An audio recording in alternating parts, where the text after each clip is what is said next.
je vais terminer avec un texte d'éclaireur pro-vérité qui a pour titre « Pourquoi les Africains resteront toujours la honte de l'humanité ?» Bonjour l'Afrique des malheurs. Bonjour l'Afrique des misères. Et encore bonjour à cette Afrique de toutes les humiliations. Ah, chère Afrique, que tu es devenue la référence de toutes les prouesses malsaines. Chaque jour, c'est ton destin que l'on voit être tiré vers le bas à travers des putschs, des coups d'État, des détournements spectaculaires des biens de nos populations africaines, les injustices de toutes formes et les impunités les plus abjectes.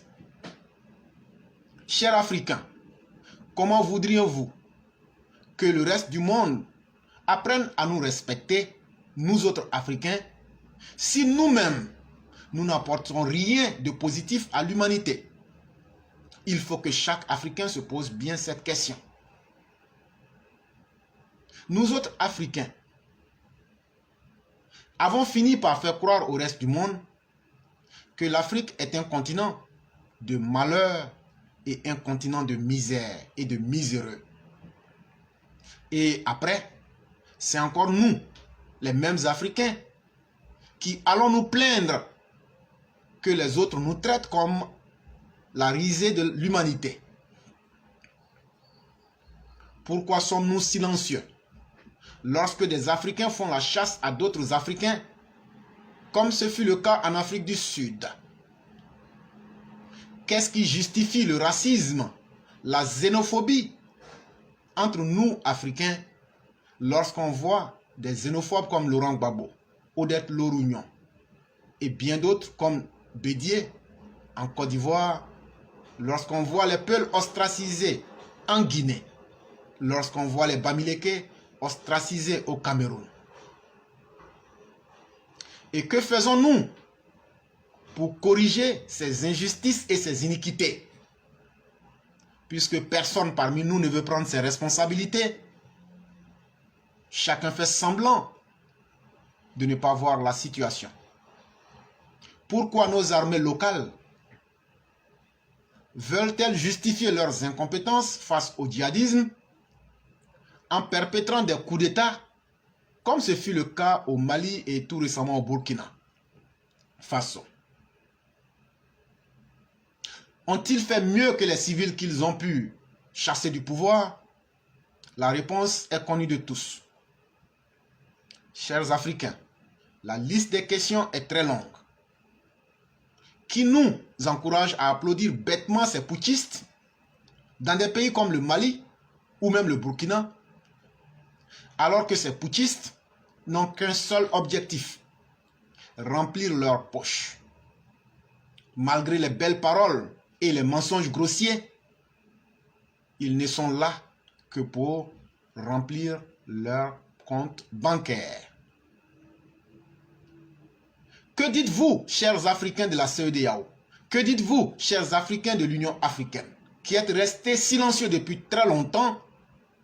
Que dites-vous de la prise en otage des 49 soldats ivoiriens dans le cadre d'une mission internationale par une bande de marabouts en treillis dirigée par le crapuleux Assimi Goïta et sa meute de marabouts djihadistes gracieusement cloîtrés dans le palais de Koulouba?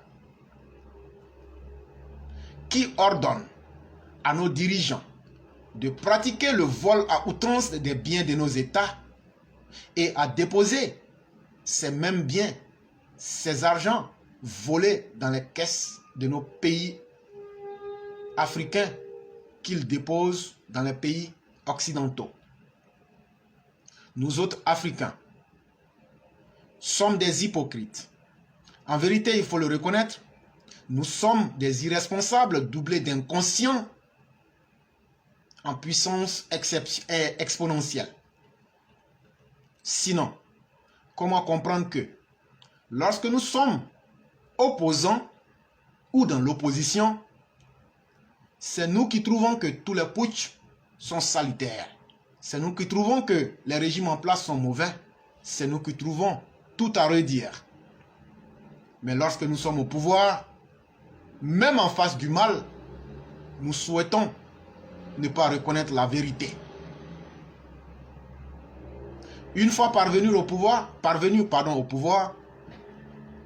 c'est encore nous qui devenons miraculeusement les défenseurs de la patrie et des pseudo-républicains parce que nos intérêts égoïstes sont garantis au détriment même de la majorité de nos populations africaines.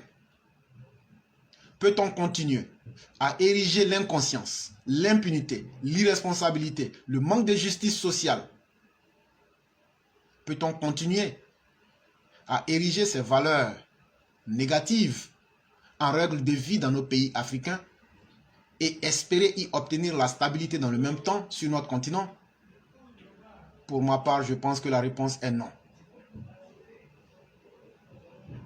À quoi nous conduira-t-il d'utiliser un mal pour corriger un autre mal? En d'autres termes, en utilisant notre inconscience collective d'Africains, notre irresponsabilité, notre culture de l'impunité et les injustices, espérons-nous vraiment?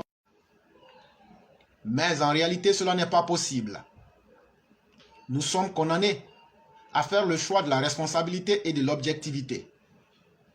Tant que nous n'allons pas adopter les bons paradigmes qui ont aidé les autres continents à évoluer, nous allons demeurer les maudits de la terre et nous serons